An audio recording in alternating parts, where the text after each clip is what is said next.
Hey everybody, happy Friday. This is Gaye Ann Bruno. I'm host and producer of Between the Sheets podcast. That's what you're watching on the United Broadcasting Network. We're going to have a shorter show tonight.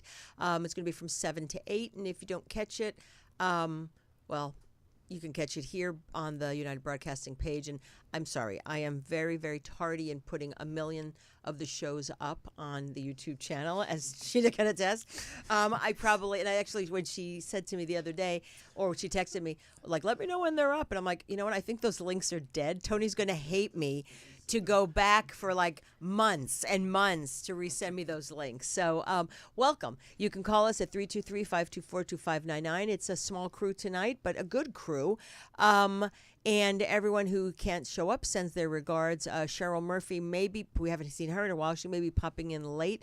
Cara's sick. Mara's traveling. Ronnie, I think she's traveling. But we have Tony here. And to my right, I have Isabel Gallardo. Everybody knows Isabel, or they should if they don't.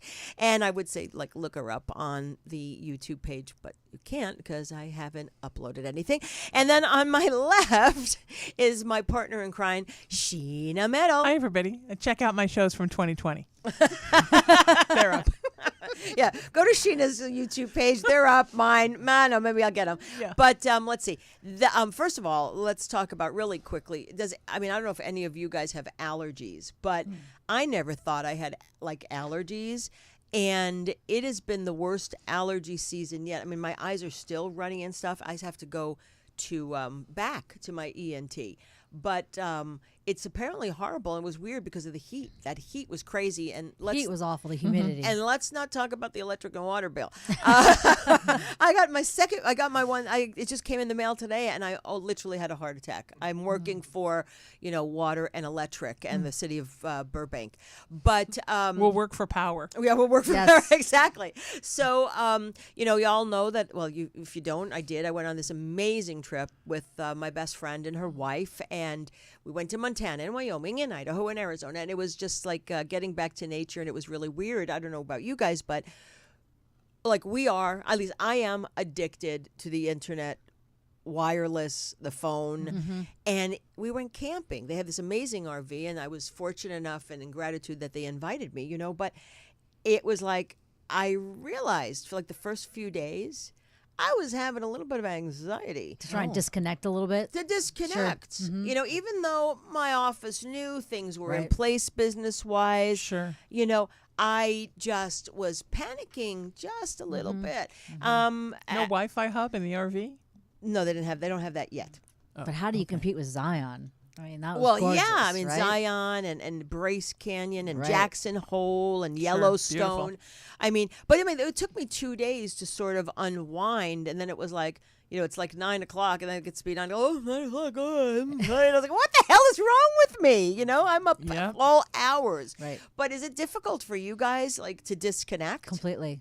Really? It takes me a little time to, get into that space and calm because I'm so used to being on the phone. If I can't sleep and it's 3 in the morning, the first thing I do is grab my phone. Which is what we're not supposed to do. Yeah. I mean, you're up late too. Yeah, but I think it's good though. I don't know that we're not supposed to do that because I think if I wake up in the middle of the night and my brain is running, if I use my brain a little bit, then I get sleepy and I go back to sleep. Right. I think to lay there and toss and turn and not use your brain is completely counterintuitive to what's going on. What's going on is your brain is moving too fast, so wear it out and go to sleep. That's what I do. It doesn't take too long. I pet a cat, answer a couple of texts, and I'm out. I can. The thing is, I'm up late. I'm up early, but I'm up late too. But when I go to sleep, even if it's 4 or 5 hours, I sleep hard. Yeah.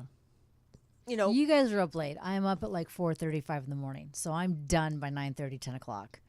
And I definitely had to set kind of that framework. Otherwise, I won't be able to get up early. And I have to definitely be mindful of the electronics so I can do my affirmations in the morning and start my day. It doesn't always work. I'm not always as successful, but I definitely try. Otherwise, I get on with the messages and the emails or my social media, and then I'm done. Let's forget it. Yeah, maybe it's different for me because my job is service. Yeah. So it's different than actually having a job that I need to escape from. I don't need to escape from my service. Even if I was in Zion or Jackson Hole, I would be happy to continue to text people and help them. And so maybe it makes it a little different. I don't have something I have to disconnect sometimes from people. Yeah. Because people carry a certain level of toxicity with them, even Right. if they do it accidentally. So sometimes I have to be away from people. I can text, I can write, but I can't be like in active contact with people, especially after I do a live broadcast and I'm dealing with like 1,000 energies, 1,500 energies at one time. I need to take a break from people after that. I could think that. Hey, everybody, you're watching Between the Sheets here on the United Broadcasting Network. It's just the three girls. We want to hear what you have to say, any topics. Trust me, we will have an opinion and any suggestions and advice about anything under the sun. Please call 323-524-2599. So that was my trip. Nice. I guess you both got invitations today. My big birthday soiree is back Oh, on. yeah. September, because definitely. she's pumping the birthday party. Yep, December 17th at Cara's Trying to house. figure out what I'm gonna wear. I mean, Jesus. Well, I mean, they were. I mean, were you at the Epic one? Oh, yeah. I mean, I've always, it's like, I'll invite, like a couple of years ago, right before COVID, I think I invited 550 people, and 325 people showed up. But that was I was only, there. one. Oh, that's right, you were I there. was the only one not in black. Right. I remember talking to Jenny. I'm like, I think she invited like 180 people, and later I'm like, oh my God, there's like 380, and then the number just kept increasing as the day went on. Well, here's the thing. It's like for Sheena, for example. Okay. She has 3 Facebook pages. That is a complete lie. I have 5. Okay, I'm only 3. Then you've only friended me on 3. What's going on? Well, So you gotta get with it, baby. yeah, but I don't know which one she checks. So like them I all. said, I do them all. So some people have 2 and 3. You're right. Sheena was on there a few times. I saw Yeah, her. so it's sort of like if someone has a couple, I don't know which one's old, which one's new. So Sure. I just am. So that number of invitations looks crazy, but a lot of it is duplication and stuff like that. Well, a lot of it too is people can't make it, but you want them to know you're invited. Because I've done that, invited thousands of people to parties when I used to throw my birthdays at the Improv. But you know how that is. And then if you don't invite somebody, I mean, look, I don't play favorites. It's a free for all, my birthday. But it's like, I'm very conscientious because I don't want to hurt anybody's feelings. Yeah. You know what I I'd mean? be happy to go through the guest list. No. Yeah, right. But I don't want to hurt anybody's feelings, and and it's Right. like, I try to be, look, here's the thing. I also don't play that bullshit either. It's like I'm going to invite who I want to invite. Sure. And if someone wants to peruse the guest list and there's like 5 people that they don't want to be associated with. Remember, I don't know maybe a lot of the backside of the Right, drama. right. You know? You don't need to. I don't Yeah. need It's to. too much. So I'm Just inviting go. people who've been nice to me, and if you Yes. choose that you don't want to be, not you personally, but someone yeah. chooses they don't want to be with those people, then you know what? Step away or show up, but no drama. That's all I ask. Right. Come to the party and leave the bullshit at the door. Right. But don't you think, and I think all of you and even Tony can agree with this, if we didn't go someplace in the entertainment business because there was somebody we didn't like, No one would none go. of us would ever go No. anywhere. Right. No. I mean, you can't avoid it, and you can't avoid people you've had drama with. You just can't avoid it. So you just don't worry about it. You just go Right. with a smile on your face Always. and just be chill. Yeah. Hi. And then you know what? All you have to do, and if you did, especially if it's a big party, you don't have to go up to that person, and they probably won't be coming up to you. But if you do cross paths, I've done this. People that I don't like or I know don't like me, I've done the smile and the. That's it. The smile nod. Yeah. Very entertainment, sort of. I prefer the, hey, how are you? Oh, you're the hey, how are you? I'm the hey, smile how are you nod. person. Oh, How you that's why doing? she talks to me like that. Yeah. I'm just kidding. Hey, how are you, Tony? It's nice to see you. I'm like, oh, now I know. Just because I think then they don't have anything to complain about. I think there's an energy that comes with ignoring people or not talking to them. Yes. And sometimes I think it brings more negativity Right. than just talking to them and walking away. And people who eat up negativity like cheeseburgers, it's their food. If they know somebody at a party's ignoring them, it gives them a whole bunch of drama they can partake in. You're absolutely right. Yeah, I don't ignore people because again, you're feeding them. Oh, it's so look at her over there ignoring me, and then it becomes like a whole thing for them to live on. Yeah, and then they go to other people, such and such, and then they start Yeah. to bring in people. Yeah. It's Starve the drama. dark, people. Starve the dark. Starve the dark. So, any of you two have any topics you want to talk about today? Anything that's been percolating? Oh, interesting. I didn't know we got to choose topics. I just follow you everywhere like a baby duckling. Isabel, you're the hot new star. What have you have? What up? Well, ideas for guests? No. No. That's off the air, baby. And I'll tell you, yes, exactly, because you think we want other people that maybe are in competition to give them the edge to get those guests before we look do. at you go, competition girl.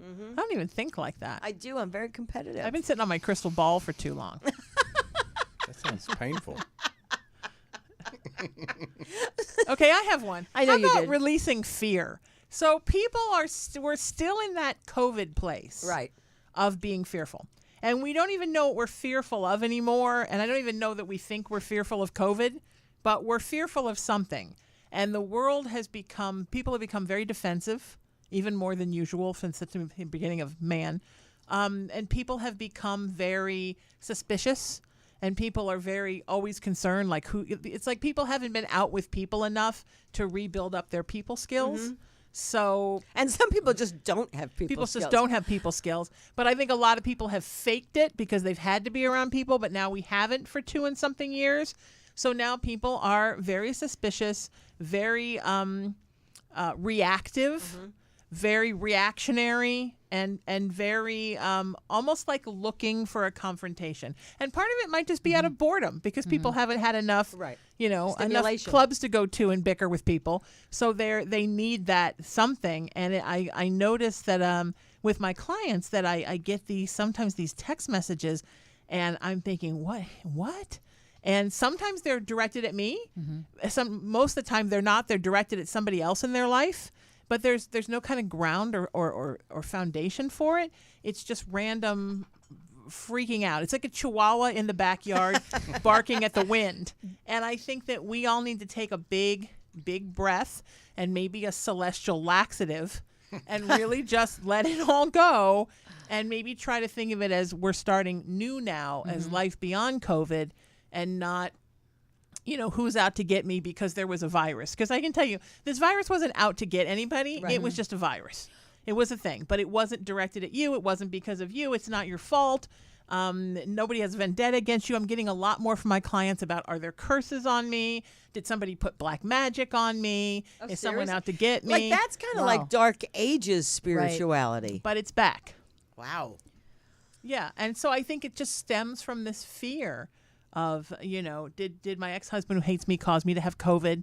No, you probably breathed in someone's COVID, Right. and that's how you got COVID. So I think maybe now is a time for us as a collective species to get over this fear problem that we have that causes not only the depression and the anxiety and the isolation, but also the bickering and the fighting and the hatred and the bigotry, and we just need to let it go. I was going to say that the isolation definitely, I believe, created and contributed to that breakdown in communication, which already existed within ourselves.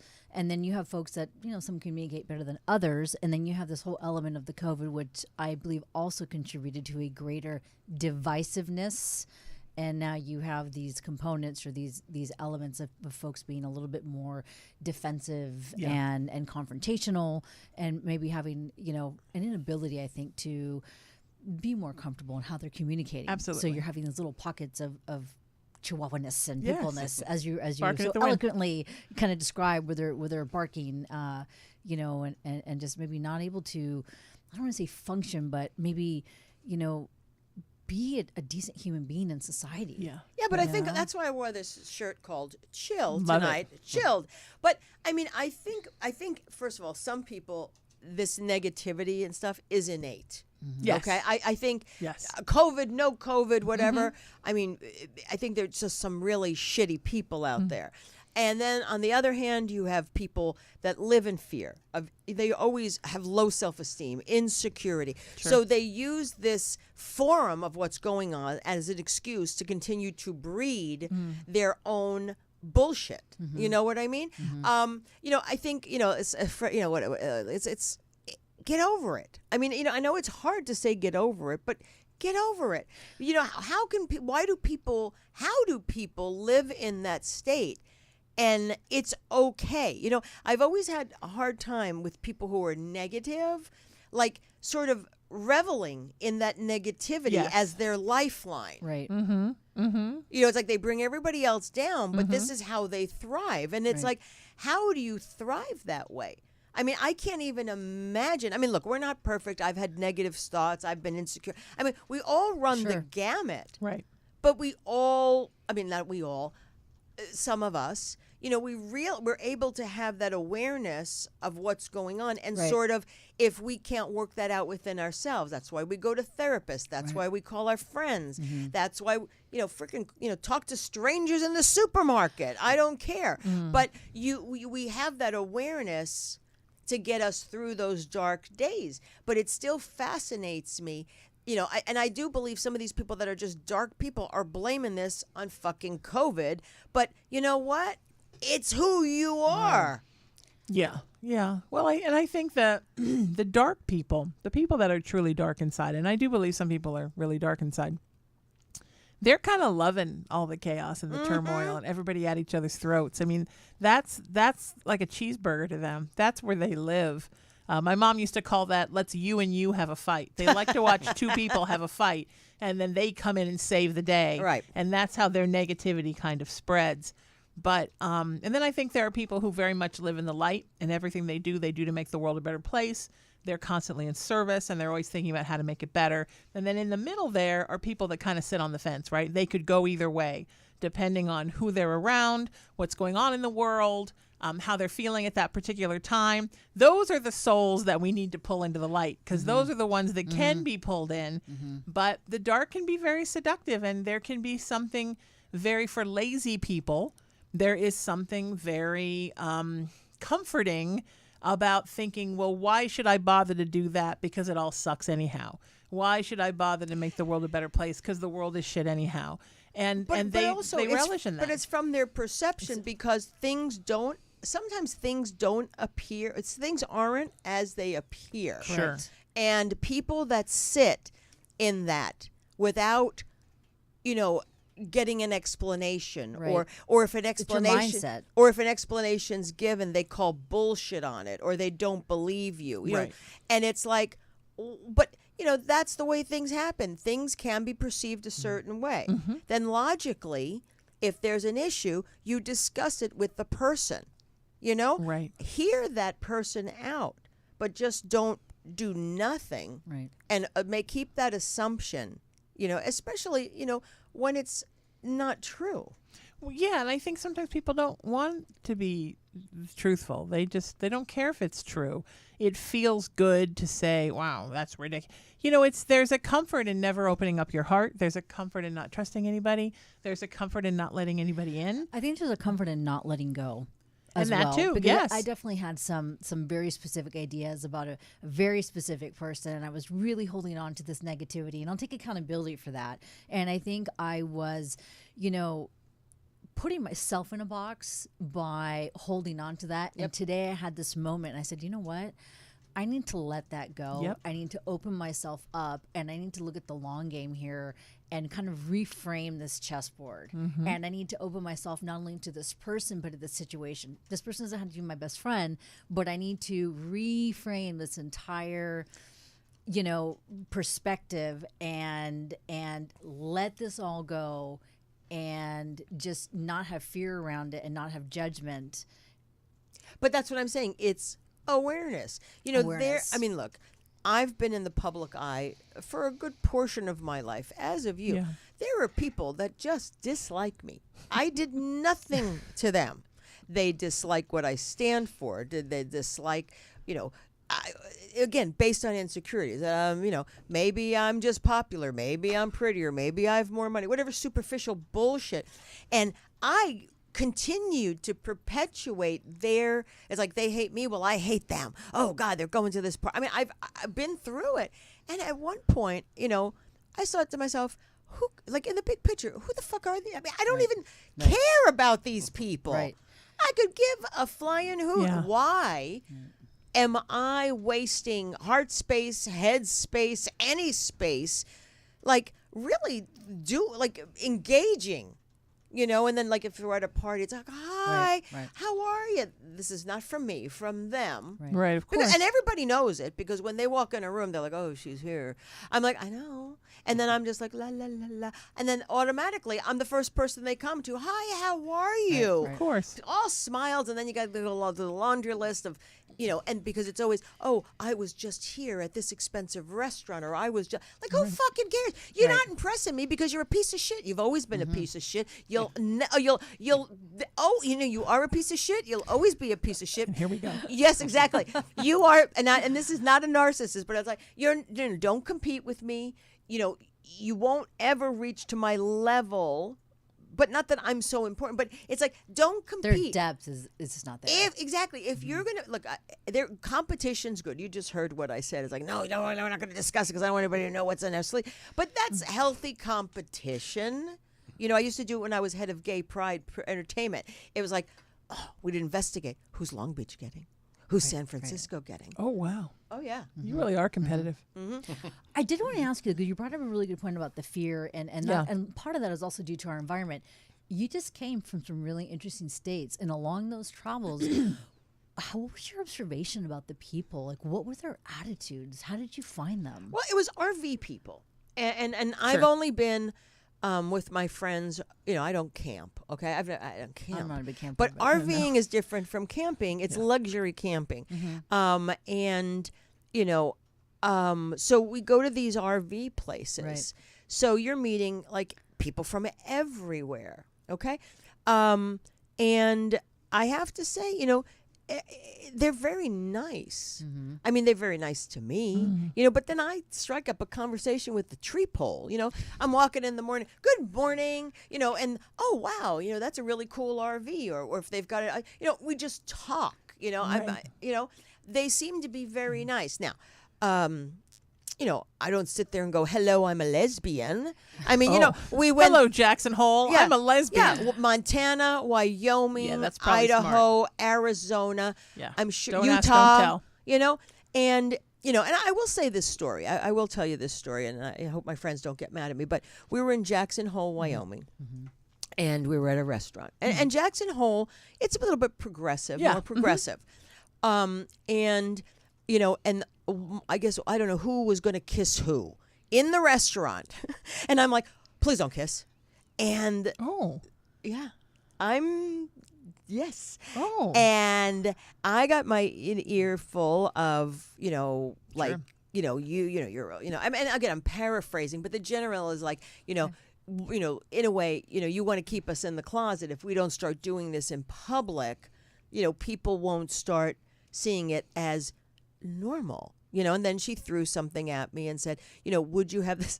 Would you, if you were with a straight couple, would you say the same thing? I said, absolutely. I just do not like public. I am not as affectionate as I am. Yeah.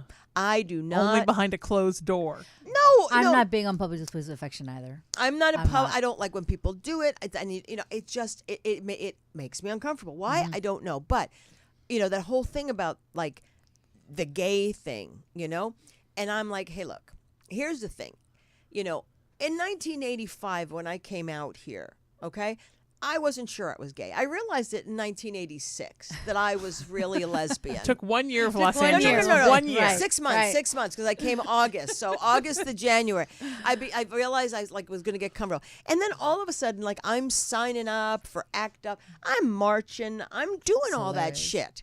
Okay, because so it's not like I am not trying to I don't support the advancement of the LGBT plus community. Okay, Of course. but on the flip side, you know, we're also, you know, I was on the Gay Pride Board, 2 of them, you know, so if it wasn't for myself and my comrades at the time, you know, people, you know, lesbians and gays and everything wouldn't be able to get married right now. You know what I mean? And this was even before me, before I probably was even doing it. But my whole thing comes where it's having common sense and being smart about safety. So if Time and place. So my immediate knee jerk was don't do it, not because I give a flying fuck, but we're in bumfuck, like, you know, red state. Right. And all it takes is one idiot to see that. And I don't want to go home with broken legs and a black fucking eye. Right. And until you've marched, until you've been part of gay bashing, which I wasn't, but I was close, and mocked, when people, these people that were like used to be straight and now they're gay, when you were straight, shit was happening in the gay community.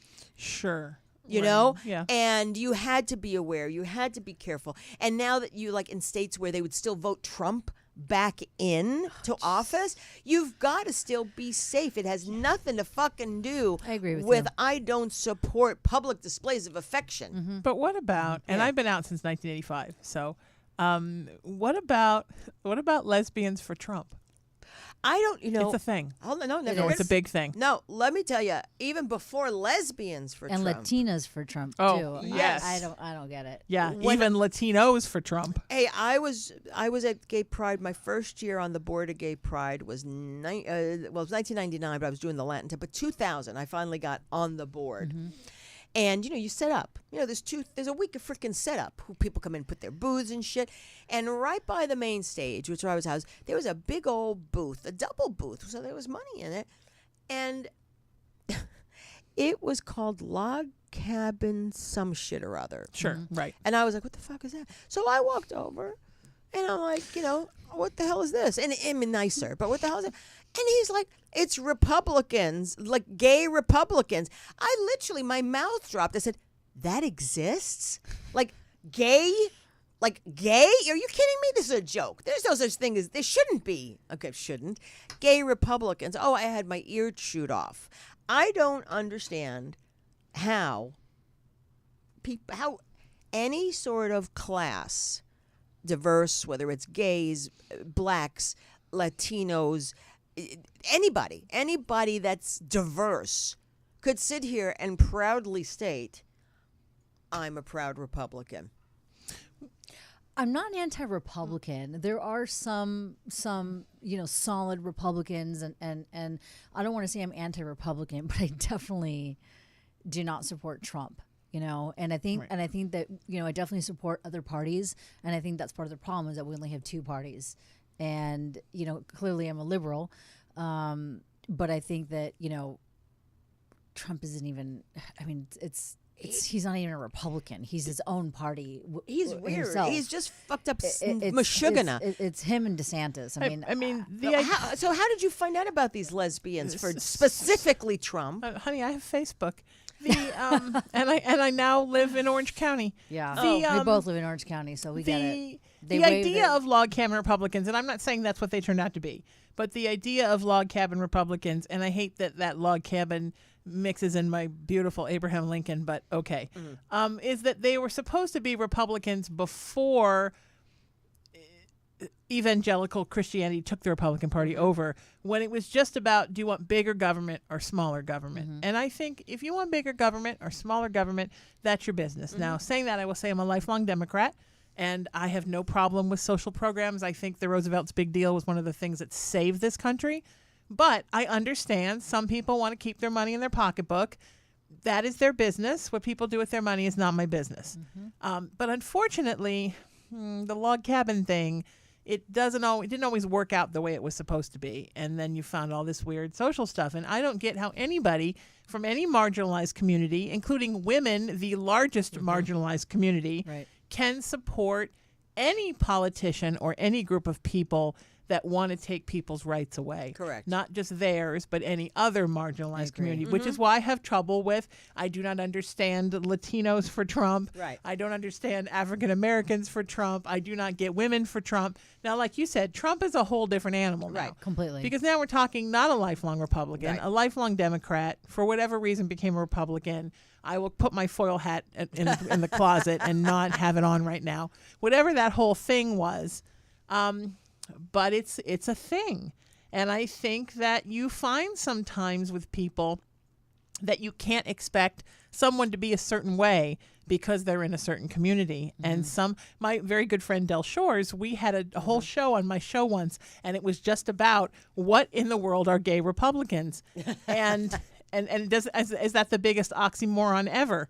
But I have to say that people sometimes will choose other things over the communities they belong to. They will look the other way. They will make excuses why it's okay, whether it's their gender, their sexuality, their ethnicity, whatever it is. I do not understand that. I don't understand, as a very proud Irish American, I don't understand when Irish Americans are racist. I'm like, do you guys have any idea what the history of our people is? But that's what I'm saying. I mean, the Irish, the Germans, the Italians, all the Europeans that first settled here, they assimilated in this community. But for every ethnic group that landed in this country, they were treated like shit. Yeah. I mean, especially the Irish, and the Italians not much better. And now recently I'm a proud Italian American too. So well, I mean, the Statue of Liberty, welcomes people. I mean, that's a reason that, yes, it talks about inviting those that were in fear of persecution that are coming from another place. And I read something very specifically that talked about DeSantis's great grandmother that came from Italy and how she was welcomed here and she didn't have anything. And here he is, flying migrants to Martha's Vineyard. So, and why did he change his last name? Because DeSantis is not a typical, go back to your own roots. Is that a Greek name, DeSantis? No, it's probably DeSantis something Vincenzo. I had no idea. It has to end in a vowel. Okay. So why usually when Americanize it ends in an S, that's usually a Greek name. It is, but it's not. It's probably some long Italian ass name. And it could have been an Ellis Island thing, because that did happen. Yep, which they did. But but like all the Europeans that came here, they came here on boats. Sure. They were in the steerage department. Yeah. Yes. They were in the steerage department. It's basically like being in the hull. They just threw you in the hull with a loaf of bread. And they said, died there. America. People were rotting bodies. It's awful. Awful. And then when they come into Ellis Island, because my grandmother told me, because she was one of them, and she was a lucky one because her uncle or great uncle came earlier, and he worked there as an interpreter for the Italians. So he was up in the ranks. So, any of my family that came in, I think look, they still had to pass through the same bullshit, but they didn't have a lot. But, how many people had come here and then they turned them away just to send them back on a boat back, so, any immigrant that has come here, is been persecuted. Yes. And I'm a first generation. So am I. Oh, nice. So, it's just weird. I mean, I've always said, and I'm probably repeating myself on the show, or I say it so much, I don't even know if I said it on the show. I think if this country would completely do away with the party system and just have, qualified people, go on, the soapbox, what I mean, and present, their points, their real opinion, I think we'd have a better system. Yeah. I think everybody turns it into Democrat versus Republicans versus independents versus green. Right. Look, why can't I? I mean, I could sit there and run and create my own motherfucking party. You know what I mean? It doesn't matter. Well, and people have done it, and you know. I mean, Ross Perot fucked. I mean, he fucked up that election. Who was that other prick? There was like 2 or 3 of them. They who did the Hillary one? Who was the Bernie Sanders? Bernie Sanders, that other prick. Give everything for free. Fuck you. When you write checks and put these people and you like give the. It was worth driving up from Orange County just for that 30 seconds. It was worth driving up from Orange County. Well, but and I think so. I have 2 things that I've always thought. I hosted a politics show. Did you ever do my politics show? 2 things. One, I think when somebody becomes president, like you have been elected and you're now the president, you give up your party until it's time to run again. Because for you to still be doing party things while you're president, it doesn't make any sense because you're the president of the people. Exactly. The other thing is, back in the day, with our founding fathers, who, believe it or not, did know a thing or two, the person there was no electoral college, which is, heaven on earth. The person with the most votes won. The person with the second most votes became vice president. Correct. So usually you had somebody representing each party in the Oval Office, and then everybody felt like they were represented. And maybe even then you could make the vice president's job not like really strange, like Miss America the year after she wins. Like they could actually like do stuff. because people would then feel like they were represented, and it wouldn't be 4 years of we hate this. Whoa! 4 years of we hate this. And now, how did we not know I was Italian this whole time? 4 years of we hate this person, then 4 years of we hate that person. I mean, it's just too much. Yep. Right. It needs to end, or our country is going to become so divided and so ugly. And I love this country and believe in it so much, and I just don't want to see that happen. Because I think it's we're so already there. polarized. I mean, It's we are so so polarized. polarized right now, and I don't know. I mean, I can't. I mean, look, I don't know how we're ever going to get it back. I mean, I do have a question. What's her? Kamala. How do you say it? Kamala Harris. Kamala Harris. Where is she? She's the vice president. Where was Dick Cheney? Where was Joe Biden? I don't know. They hide them places. I mean, you like, become vice president, they where are lock they? you in a room. And that's what's killing me. Like, I have to say, because I am a liberal, I am a Democrat. I've been a Democrat. I was a Republican for a minute when I was watching, when Reagan was president and Dynasty was on TV. I became, Oh my God. I registered as a Republican. I was young. I was a kid. I When watched that show. It's okay. Was Dynasty like a thing for Republicans? No, they were rich. You know, they were rich. okay. And I was Joan like, Collins. And then there was Joan Collins who had a crush on. But it was like, I wanted to be Alexis Carrington. That's right. You know, and I thought Nancy was fabulous. Her wardrobe, her fashion. At 18, I really wasn't paying attention to politics. It was all about, this is what I want. This is what I want. Right. This is my American dream when I grow up. You know? Right. So, and then after I started paying, as I got a little older, I started paying attention. Well, I'm not a fucking Republican. I'm changing that right now. And I did. So I have been a Democrat, which got me off track. But, look, a lot of people dislike Biden. Okay, period. Trump, I hope he goes to jail. But I'd like to know who the Democratic Party, I mean, we already know who the Republican Party, the buzz, who's going to run for this. And we kind of know what's that ticket may They're or may saying not it's look going to like. be Gavin Newsom and DeSantis. Okay. Well, Gavin Newsom will lose.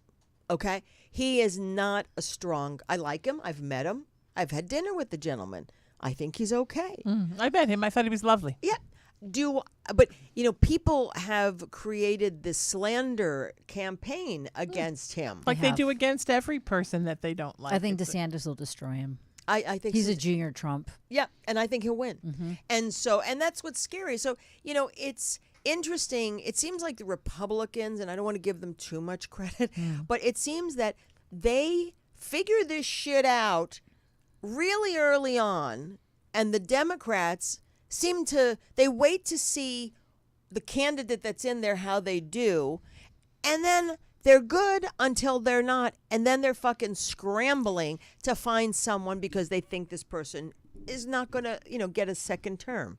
We need a younger candidate, and Liz Cheney's talking about running, and that's a problem because if she runs as an independent, it's going to take votes away from Biden. So I really don't. Yeah, even it's as Ross much as Perot and fucking Bernie Sanders all over again. Hey, everybody, you're watching Between the Sheets here in the United Broadcasting Network.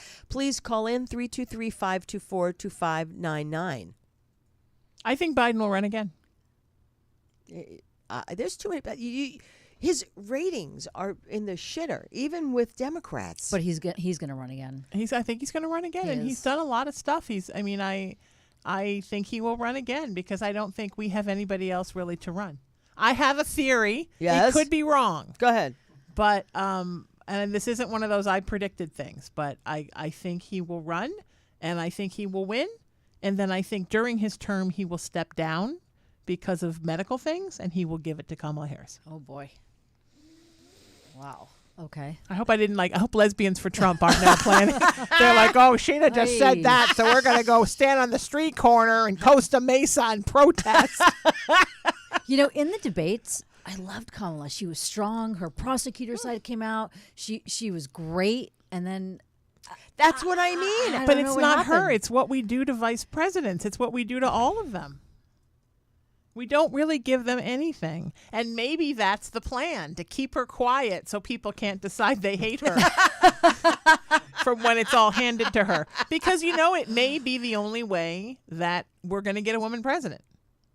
For the first one. Yeah, someone has to die. Until we or all step realize down. that not everyone's penis is going to fall off as soon as a woman becomes president.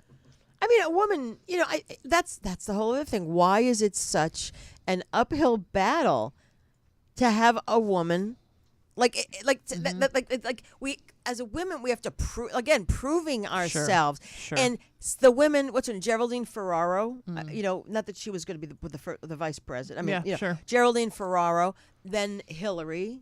I mean, those were not, their names were not Bambi, and they didn't own a pole. You know what I mean? Right. These women had seasoned politicians. Although I must say, if Hillary Clinton was a stripper, I would go every night and tip big. Me too. So if she's considering Me doing too. that, I will come and bring a wad of hundreds. Me too. And they'll have to get security. I agree. I was, I really, I don't care about politics. I never really was, it's like whatever, because that's that electoral college that's a piece of shit anyway. My vote doesn't matter, although I still vote. My vote doesn't matter. I have to say, I was so vested when Hillary ran. Yeah, I was too. And I was devastated. Crestfallen. I was too. Yes. And it was my mother's birthday right at the year she died. And she I has thought, I'm going to get through this because Hillary's going to be president, and it's going to get me through this day. I really have never felt that mourning before, and for years. I still do. I never give money to campaigns. I was writing checks left and right. me too. Hillary was we did this gay event and some snooty, I don't even hang out with these people, those snooty rich gay people, okay? Snooty rich gay people. In some Beverly Hills, Mary J. Blige was there. I wrote that check for that ticket to go, and I didn't care because it was Hillary, and it was, I have to say, I was beyond surprised. I really thought she had it. I did too. Yeah. And then the Democratic Party pissed me off the next round, where they gave it to Obama because they figured, because they gave the nomination to Obama because, quite frankly, maybe they figured, well, a white woman and an African-American man. It still says man. Yep, it still says man. We'll put him. I was never so upset second time around with the Democratic Party in doing that, because by far she was more qualified by far even more qualified than her husband when he was in office. And I liked Bill. Me too. Okay, I liked Bill. As Secretary of State, she had a ton of experience. Yes. She was more higher ratings than the president when she was Secretary of State. Yes. And you see, if she had won and done 2 terms, and Obama had been her VP, and then he had done 2 terms, we would have had such a different world. Completely. For that 16 years, our country would have been so different. I mean, Trump made Bush look like, the best president we'd had for a while. I found myself liking Bush, and I couldn't believe it. I look at Bush now and I think, why did we not like him? I'll tell you why. I mean, first of all, what used to drive me crazy watching him on TV is he had that smirk, that arrogant smirk, that arrogance that you just wanted to smack off his face. That really bothered me, because he only became president because of his father. Right. If he didn't have a father that was, and his father wasn't a great president either, but if his father wasn't president and Bush ran on his own, he would have never gotten it's insane. I'd kind of forgotten about it. And then I just recently started watching 5 Days at Memorial on Apple TV about Memorial Hospital during Hurricane Katrina. Wow. Did they mismanage Hurricane Katrina? Oh, God. I mean, they just did nothing. I mean, for days, they just let people wallow in that, and nobody was helping anybody. I watched a little bit of that. But even 9/11, the 9/11 thing, in 9/11, they interviewed someone, and and this guy with the "Make America Great" hat said, "Well, it was Obama's fault because he wasn't in the White House. He was playing golf." And the guy's like, "Well, why do you think that Obama wasn't in the White House when that happened?" I mean, the guy was just they're just fucking like losers. Losers. But it's 9/11 happened. We see, like, in the beginning, we see the great stuff. Just like Katrina, any major disaster happens, you see the horrible stuff, but then the media then promotes the positivity. Well, you know what? That's 25% of the reality, 25% of the happy stories, but then there's that dark 50% that's shit that nobody speaks of. And I just want to say something about the Clintons really quick, and I'm sure now somebody will some Trump person will cares? probably turn off their radio. I don't give a fuck. Northridge earthquake? Yep. Bill Clinton was here the next day. Yep. He was here the next day, walking around the rubble. My house was almost all but destroyed. I went to go pick up my mail, and my P.O. box place was literally rubble. The National Guard was everywhere, and he was here. 9/11, Hillary was first on the scene. Yes, she was. She was there before anybody. She was there. And when people talk about why does she lose her voice and why does she cough and all that criticism, what does she have? I think she has 9/11 sickness from being down there breathing all that stuff. Right at the center, right when that happened. I think that messed up her voice. I don't know if that's true, but that's my theory. I don't care. She's still sexy. I always found her to be extremely sexy. Why does she cough all the time? Well, why don't you go down there and help people and hold people that are crying while you can't even see because of the dust? And maybe your voice won't be so great. Exactly. She's a great humanitarian. You know, she has an 8-part series that just came out With called her and her- Gutsy. Yeah, With her and her daughter. Can't I've wait. been watching her do I the haven't seen it rounds yet. on social media and interviews, and she's brilliant. Yeah. She's brilliant. There's not too Yeah. many people. I mean, look, this has become a Hillary show, but No, I mean, it's okay. It's She needed one. No, she does need one. But I met her. I mean, I've talked to her on the phone. I've met her. I saw her a few years ago. You Her know. and Bill came and they did like a 2-hour show. Ted Danson was the Nice. moderator, and she was great.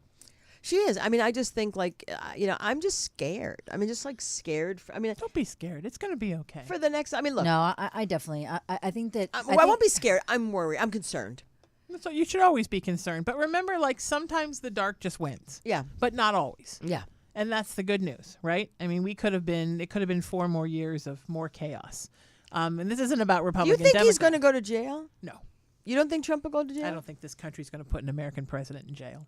No, I don't. I'm sorry. I agree with you, and I am going to say that I don't. Biden is not my guy. He's not the best guy. However, he was the guy to get Trump out of office. Yes. And I think that Trump kind of stirred up things so much that he unraveled this underlying current of racism and divisiveness that was always there, but now he brought so much to the forefront that he reignited what we would call. Well, now it's white nationalism, but Right. we used to call it what? The KKK. KKK. Okay, Skinheads. Let's just call. Okay, let's call. And White supremacists. I'm concerned. I definitely am concerned, and it's scary to see what my friends' kids that are 5 and 6 and 7, what lies for them when they're going to be 30 and 40. But and what's 50. even more scarier to me is you had a guy here incite this, Yes. encourage this. But what is beyond that is that those people were always that. So there's a big undercurrent Yes. of the majority of a lot of people in this country that are bigots, How that are changed. supremacists, Yeah. that are pieces of shit. Well, and also we have, on an energetic level, people who are full of fear. Yeah. And people who are full of fear believe what narcissists are dishing out. And so if we can get people to heal that fear pit inside of them, to heal that hole of fear, then we can help people to not fall for this idea that the other is coming for you, or the brown person's coming for you, or the woman is coming for you, or someone's trying to take your this or that or this away. We're going to turn your kid gay. Right. Turn your kid gay, or if a woman becomes president, your penis is going to fall off. We have to stop with that and heal people from their fear, because a lot of darkness is breeding inside of all of that fear. And when Trump won, and no offense, anybody voted for Trump, because I don't judge people based on how they vote. The first thing I thought was sometimes the dark wins. I mean, that was the message that I got from Spirit. And it happens. Not about Republican, Democrat, about a person who was here, a chaotic narcissist, who was here to incite fear in people. Knowledge. I still believe that knowledge is power, and the Yeah. more informed we are and the more knowledge we have, the better able we're going to make these decisions based on what's being presented to us, which is But why... this is what I agree with you. But that's a certain segment of the population. And by the resounding support of Trump, we are in the minority. We are in the minority. So yes, knowledge is power. But if you're dumb as a fucking doorknob, then you've got then you got nothing. So now it's ignorance is power because you've got some dickwad that, Trump is not a dumb man. He's not stupid. Super manipulative. I don't think he's smart. I just think he's mean. I think and he's dark. extremely manipulative. Well, yeah, but that doesn't and he make you knows smart. how to play the smart street sense more than educated. Right, a coyote can convince you to walk away from your tribe and eat you. Right. It doesn't make them they're not intelligent animals. No, he's not intelligent, but there's something. It's just like, what's like a Karl Rove, okay, for Bush Jr., okay, when he won the second time. Because he did a shitty job the first 4 years. Sure. And he did a shitty job the last 4 years. And everybody was saying he was doing a shitty job the first. So why did he get back in? 9/11. Fear. And Karl Rove. Because Karl Rove, he is smart. Sure. And he sat there and he's a publicist. That's what publicists do. Right. We figure shit out. And lie sometimes because we tell people what they want to hear. No, it's the this movie's popularity really fucking good. route. Yep. Right. So he's sitting there looking, how am I going to get this loser to win? And how am I going to? So what does he do? He taps into the Bible Belt community. Sure. And then it came the Bible Belt, family values, all that shit. And then, people with, missing teeth and shit, vote for him. Well, Inbreds. This guy. Gaye Ann. I don't care. Goodness. Look, this show is blunt. Forgive her, Lord. She knows not what she says. Did you hear about this? Gavin Newsom sending this huge campaign on advertising that in California you can come and that we are pro-choice, and he's putting up huge billboards that's nice. across these states that are, anti-abortion. Just letting folks know, hey, I know that you can't do this here, and I'm not advocating for anyone either way, obviously, but that you can come to California, letting you know that, you have an option. And I thought that was really interesting. That is. And also, there was a whole crap load of companies that I can't remember which ones I posted on Facebook a while ago when the stupid we'll talk about that in a minute. That were saying, hey, you know what, if you're in this situation and you need money, we will pay to travel to whether it's state New York. I saw that. Beautiful. Yeah. And I saw that's that. wonderful because again, I don't understand the agenda. There is so much new shit that's relevant that we have to deal with. Right. That they continue to go back to Roe versus Wade. It's really we're talking about this shit again?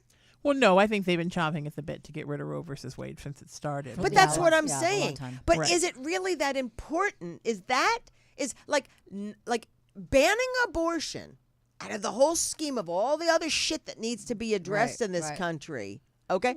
Well, it just depowers women. I mean, that's what it's. How are we going to become the Handmaid's Tale if women can decide what to do with their bodies? I understand, and then what's next? I mean, and everybody sort of did the projection. They're banning books. They wanted. It's all gay that marriage. bullshit. It's all that. The next thing, But don't tell them to wear a mask. Yeah, right. Right. The next thing, I believe the next big thing is going to be gay It'll marriage. be It the is. next- And not only and I don't think, because all my friends that are married, they're like, well, we're grandfathered. And I'm like, you know what? Fuck that. Yeah. You're not going to be grandfathered. Right. Nothing. Like Jewish folks were grandfathered into Germany. Yeah, right. Yeah, No. It's not going to be, it's going to be hold no prisoners. And it's going to be gay marriage is over. And I'm so sorry that, you spent $50,000 on that elaborate chicken dinner for all your closest friends and family, but that piece of paper, you might as well put, Bounty or Scott on it in the back and use it to wipe your ass. Well, that's it's going not to be work. really significant because of all the medical benefits implications and a lot of different implications. But that's going to be huge. If somebody was a Republican who was socially liberal and fiscally conservative, they would be very smart to run. Because there's a lot of people out there, a lot of wealthy people in our country that want to keep their money, but they also want others to have rights. And Correct. if somebody ran that way, they could tap into a lot of people that had a lot of money to fund a campaign people who have been kicked out of the Republican Party that the Trump folks kind of pushed out because they weren't supporting Trump. The ones that were like, well, wait a minute, the emperor has no clothes on. And they all got literally pushed out of their offices. Someone like Liz Cheney. Right, exactly. Yeah, Whose who's just been sisters- pushed out of her office. No, it's just really, like I said, there's just so much corruption on both sides. On both sides. Well, it's people, right? It's people. Power corrupts, and absolute power corrupts absolutely. And it's sort of sad. I mean, look at the homeless situation that we have now. I was talking to a friend of mine about this the other day. I'm like, I feel bad, that there are people that are homeless, but, some of them, like, I don't feel bad for the drug addicts. I don't feel bad for the people. I really don't. And this is where maybe I sound Republican. I don't know. But people who, like, allowed themselves to be there for their own stupidity. Oh, goodness. Yeah. I do not. You're stupidly homeless, Gaye Ann says. But do not watch Between the Sheets unless you're going to call in. Right. No, but I mean, but there's a lot of people that are there, like especially with COVID, like the elderly. People lost their jobs. Yeah. Why can't this country Vets.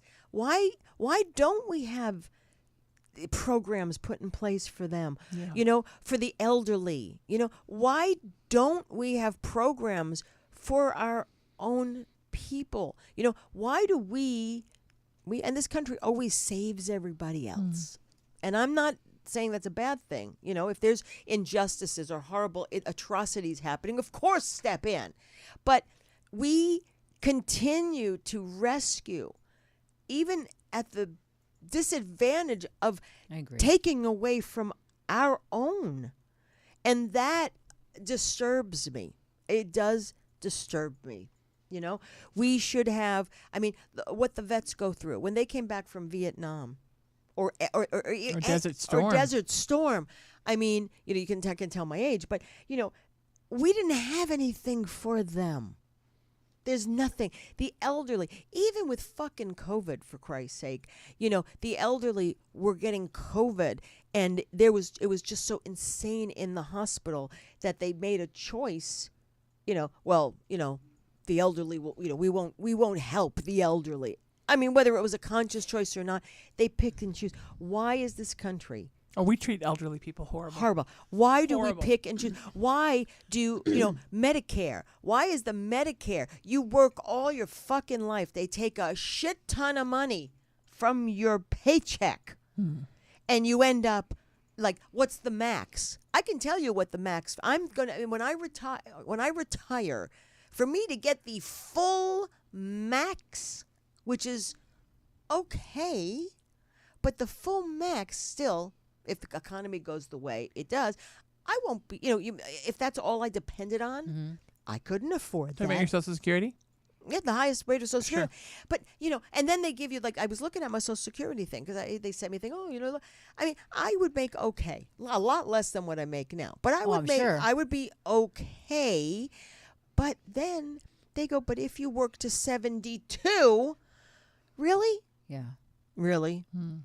So I've just Am I the only one that want to work to 72? No, I want to work to 92, 102. Look, I don't mind working. I love to work, but I'm just saying, if I were to calculate, which I'm not, but you can look at how much money they took out over, and I started working at 15 years old, okay? So from 15 straight, and I'm 58, okay? If I calculate the amount of money, Right.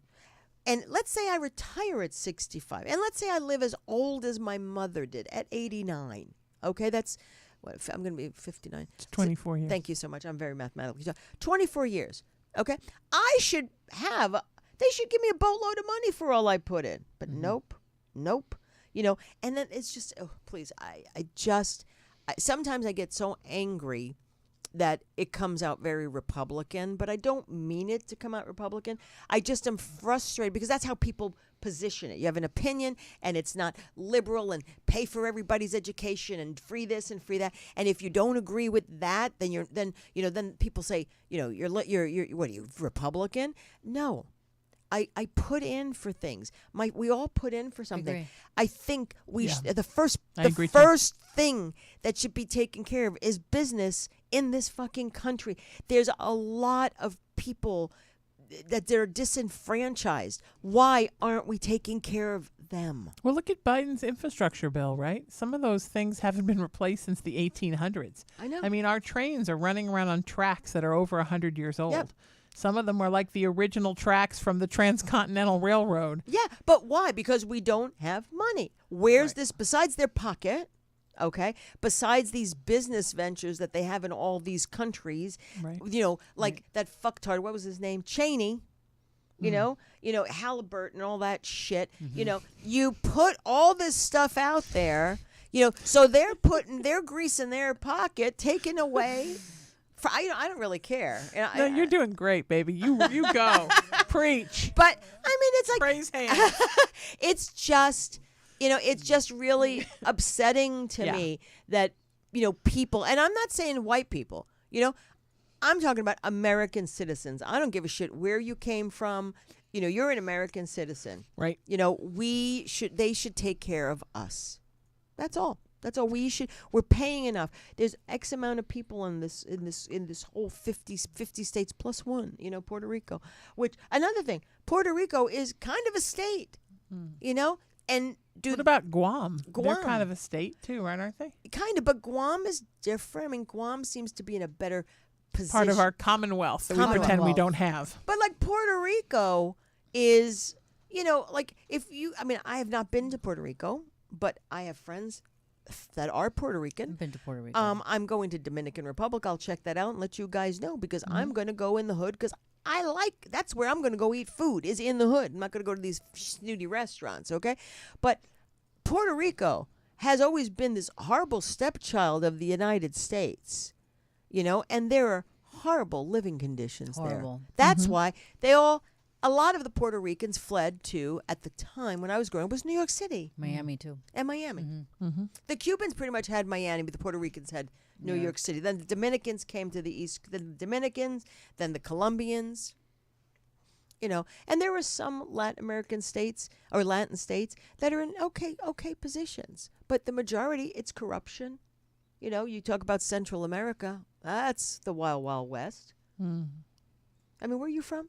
Chile. Where's that? South America. We're a very strong economy. Yeah. But they're going through their transition too. Oh, hold on. Trump wanted to trade Puerto Rico for Greenland, and yes, he was completely serious. Sure. Okay. Yeah. Does he not know Greenland is just a hunk of ice? Yeah, right. Jesus. But he went to see the Northern Lights. Save the polar bears. I would like to go see the Northern Lights one day. I would like to see the Northern Lights but I'm as going to be well. working till I'm 72, so I guess they'll have to wait. So anyway, everybody watching Between the Sheets here on the United Broadcasting Network. Usually we're on the 1st and 3rd of every month, but I'm screwing with your head right now. September is almost over. This is, I think, our last show for September. I'm not even sure anymore. Hold on. I'm looking at the calendar because I am so confused. Are we doing the 30th? Hold on, maybe. Hold on. Oh, yeah, we're doing the 30th, so we'll be here on the 30th. I don't have any guests yet, but we will get some. Then next up is October 7th, and we will have a friend of mine. She's an author. She just wrote a book. Her name is Patty Tierney, and she used to be... What do you call those? I mean, I don't want to say hooker, but it's a prostitute. Yeah, she used to be one of those. She was a sex worker, and that's how she supported her family and stuff. And then she came out of that, and Awesome. She owned her own company, and she's an entrepreneur. So, but again, she's been a friend of mine for a while. But her book is on Amazon, so buy that. And then we're going to be not here the 14th to 21st because I'll be in Dominican Republic. And then the next show would be October 28th. And there's a good chance I'm working on locking in my friend who's an actress and an activist, Meredith Scott. You know Meredith. Meredith Scott Lynn? Yeah, Meredith Sure, Scott Lynn. absolutely. So I'm trying to get her locked in. And then I'll give you another preview. Let's see what I got. November 4th, I got nobody.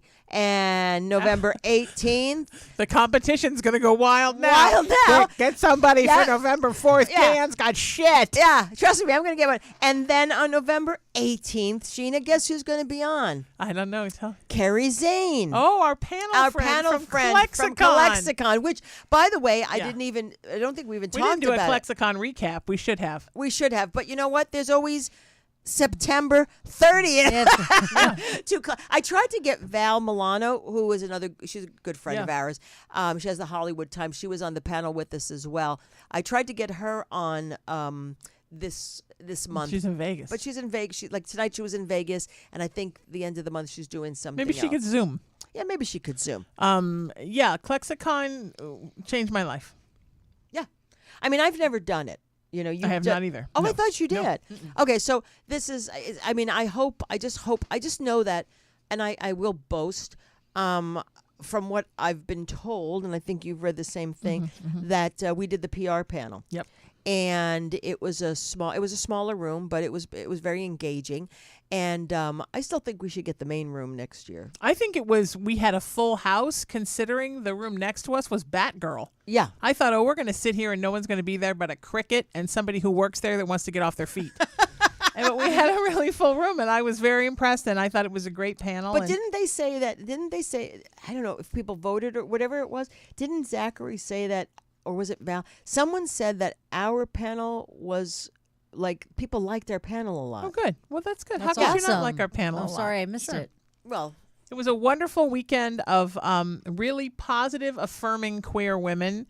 And I think what I got from it was maybe the younger generation's going to fix a lot of the problems that we have. yeah, their Get it questions. right. You know what? Their questions. Well, because you've got internet and you've got all the social media Yeah. and stuff. Their question, if this panel was 10 years ago, I learned stuff from even them. Even talking to some of the people that are not even in my field. I learned a lot. But I think we grew up in our generation, and if I step out of turn here, somebody say something, saying that we're queer women and we're empowering other women, but then acting like any woman in our community that doesn't look like a model isn't good enough. Correct. And seeing with these younger girls, they all look like the real girl next door, all different shapes and sizes and manifestations of their divine feminine, of their divine masculine, of their queerness, and very happy and in relationships. Many of the people who put Klexicon together, beautiful wives who were lovely souls, and not everybody looked like a model except for Valerie Milano, and that was completely okay. And it's a whole different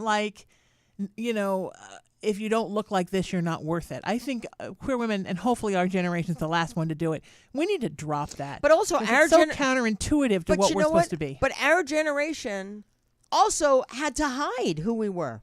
Sure. But we don't now. So why are we still doing that? Except don't kiss in public if you're with me. That's all I say. Do whatever you want anywhere. public. Just don't kiss in public with me. Even if my straight friends, do not do that. But do not do that. It really just sets me off. You can kiss in front of me. I like it. Yeah, you will go. Take Sheena out. Take to dinner, me out to dinner do that. and just make out in front of me. I love it. And for me, I'll be like, I'm going to the bathroom right now. But anyway, thank you for watching Between the Sheets. Again, thank you for your support. It's we've been going strong, maybe not on this network, but with different iterations since 2009. So thank you for supporting us for all those years. We will see you soon. I want to thank Isabel. Isabel, where can people find you? You can find me on Instagram and on Facebook, and I am under Gallardo Isabel on Instagram and under Isabel Gallardo on Facebook. Thank you. And Sheena? I'm at sheenametalspiritual.com for all of your psychic, spiritual, and paranormal and entertainment needs. And everywhere on social media, just at Sheena Metal. And I have a new YouTube page, and it thanks to my lovely 20-something YouTube influencer friends, I now have enough people to go live. So go and subscribe over there, and I'll be doing some fun live stuff there. Congratulations. Very true. Congratulations. Thank you. I saw your Facebook postings. Oh, thank you. Thank you. She's good. This one's good. Yep. I'm lazy, but she's good. I'm always in service. You can text me anytime, day or night. And I'm Gaye Ann Bruno. And thanks, Tony. Thank you very much, Tony. Tell us about your show. Where can people find you, sweetie? Truth be told. Yay. Thank you again for joining us. Just look. Be yourself. Be aware. I really don't have any words of wisdom. I think I'm talked out because I'm all pissed off for a moment. I was very passionate tonight. But passion. You know what? Speak your truth. Speak your passion. just make sure you protect yourself and know your surroundings. That's all I have to say, because I won't be going. I mean, I'm so safe right now. I'm not going to go on the street and start. Well, maybe I would. But anyway, have a wonderful weekend. Love you guys. Thank you so much. And as always, we'll see you soon. And namaste. Namaste. Namaste.